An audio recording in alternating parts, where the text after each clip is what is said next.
یہ جو عام طور پہ کہا جاتا ہے، ہم نے آپ کی زبانی بھی سنا ہے، جب پوچھا جاتا ہے کہ بھی مسلمان زوال آشنا ہیں، عروج و زوال کا قانون ازل نسب کا قانون کہا جاتا ہے بھی قومیں اپنی تعمیر پہ توجہ دیں، علم و اخلاق میں برتری حاصل کریں. تو یہ جو عروج ملا مسلمانوں کو، جو تاریخ آپ نے بتائی، تو اس میں تو علم، اخلاق یا جو دنیاوی معاملات ہیں اس سے تو قوم سٹیج پر نہیں آئی. تو پھر کیا یہ کہا جا سکتا ہے کہ عروج کے لیے علم اور اخلاق کوئی شرط نہیں ہے، کوئی لازم چیز نہیں ہے؟ البتہ جب عروج مل جائے تو اس کی بقا کے لیے، اس کو قائم رکھنے کے لیے آپ کو علم و اخلاق میں مستحکم ہونا پڑتا ہے، لیکن قوم دنیا کی سٹیج پر اس کوئی باقاعدہ قانون کے ذریعے نہیں آتی. دیکھیے، قوموں کے معاملے میں جو عروج و زوال کے قوانین ہیں ان میں تو قوموں ہی کا تجزیہ کیا جائے گا. چنانچہ آپ کے علم میں ہے کہ ٹائن بی نے اپنی اسٹڈی آف ہسٹری میں 25-26 تہذیبوں کا مطالعہ کیا ہے. جی. یعنی قومیں کیسے دنیا کی اسٹیج پر آتی ہیں، ان میں کیا عوامل کام کرتے ہیں، وہ ایک بالکل الگ موضوع ہے. یہاں قوم کے اس طرح عروج پر آنے کا معاملہ ہوا ہی نہیں ہے. یہاں تو اللہ تعالیٰ نے ایک پیغمبر کی بعثت کی، اس پیغمبر کی دعوت پر ایک قوم ایمان لائی، اور اس کے بعد خود اس کائنات کے پروردگار نے اپنے فیصلے کا نفاذ کر دیا. اس میں کوئی شبہ نہیں کہ یہاں پر بھی ایک قوم کے اندر کیا اوصاف ہیں، کیا خصائص ہیں، وہ کس طرح دنیا کے اسٹیج پر اپنا کردار ادا کر سکتی ہے، وہ دونوں چیزیں آپ کو نظر آتی ہیں. علم کا مطلب کیا ہے؟ وہ علم جو دوسروں پر آپ کو برتر کر سکے. یعنی ایک علم تو وہ ہے جو اپنی سہولتوں کے لیے اختیار کرتے ہیں، ایک علم وہ ہے کہ جو دوسروں کے لیے برتری کا باعث بنتا ہے. تو اس زمانے میں جو کچھ جنگ و جدال کے معاملات تھے، جس طریقے سے تلواریں بنتی تھیں، نیزے چلائے جاتے تھے، جو مہارتیں ہوتی تھیں، وہ عرب میں کوئی کم نہیں تھی. اہل عرب ظاہر ہے وہی ایمان لائے سب سے پہلے.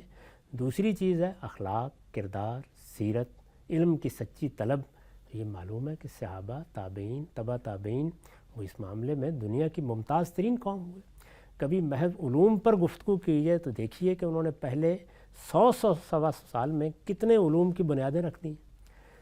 علم کا معاملہ بھی یہ نہیں. اخلاقی لحاظ سے بھی وہ ہمارا بہترین زمانہ ہے. خود رسالت مآب نے فرمایا کہ خیر القرون کرنی ثم الذین یلونہم ثم الذین یلونہم.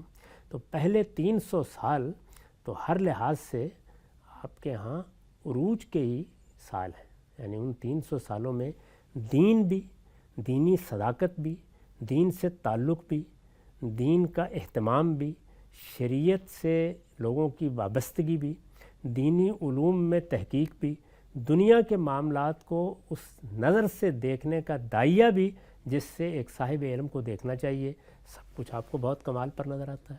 یعنی ہمارے تمام علوم جتنے ہیں، خواہ وہ زبان سے متعلق ہیں، قرآن کے فہم سے متعلق ہیں، اسی طرح سے اس وقت کی دنیا کی ضرورتوں سے متعلق ہیں.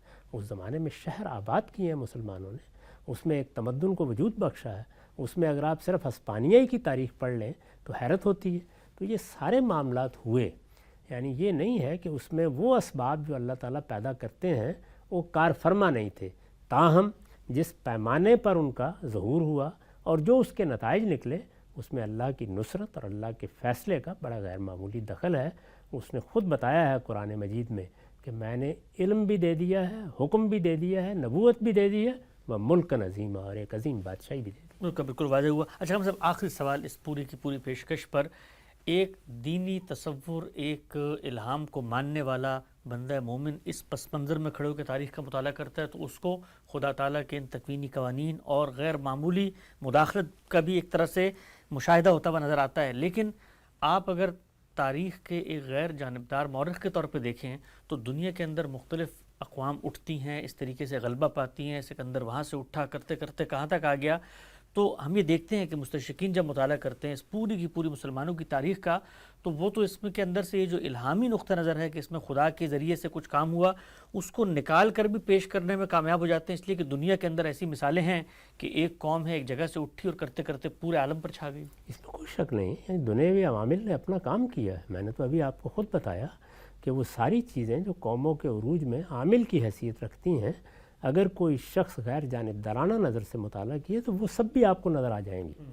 لیکن رسالت مآب صلی اللہ علیہ وسلم کی بعثت کے نتیجے میں جو اللہ کا فیصلہ ہے وہ غیر معمولی نتائج بھی پیدا کر رہا ہے. ظاہر ہے غیر معمولی معاملات کو آسانی سے گرفت میں لینا ممکن نہیں ہوتا، لیکن یہ کہ قرآن مجید نے ہم کو بتایا کہ ہوا کیا ہے، یہ بتایا اللہ کا فیصلہ کیا ہے، یہ بتایا کہ ہم نے کیوں اس خطے کا انتخاب کیا ہے، یہ بتایا کہ اس کے گرد و پیش کے علاقوں کے بارے میں کیا پالیسی ہونی چاہیے۔ تو اللہ تعالیٰ کی ایک پوری اسکیم ہے جو مسلمان قوموں کے لیے، یعنی وہ مسلمان قومیں جو پہلی مرتبہ منتخب ہو کر شہادت کے منصب پر فائز کی گئی ہیں، ان کے لیے بائبل میں بھی بیان ہوئی ہے اور قرآن میں بھی بیان ہوئی ہے۔ تو دنیا تو جب اس کا جائزہ لے گی تو دنیاوی نقطہ نظر سے لے گی۔ اس وقت ہم قانون اتمام حجت پر گفتگو نہیں کر رہے، صرف یہ دیکھ رہے ہیں کہ وہ عروج کا زمانہ کیسے آیا، اس میں اللہ تعالیٰ کی نصرت نے کیا کردار ادا کیا، مسلمانوں کے ہاں کیا چیز ہوئی۔ 3 صدیاں جو پہلی 3 صدیاں ہیں اس میں مسلمانوں کا عروج آخری درجے میں پہنچا ہے، یعنی علم کے لحاظ سے بھی، مسلمانوں نے جو تمدن پیدا کیا اس کے لحاظ سے بھی، اور ان کی بادشاہی کے لحاظ سے بھی۔ ان 3 صدیوں میں وہ سارے عوامل بھی آپ کو نظر آ جائیں گے جو کسی قوم کے عروج میں بالعموم ہم جب تجزیہ کرتے ہیں تو کار فرما ہونے چاہیے۔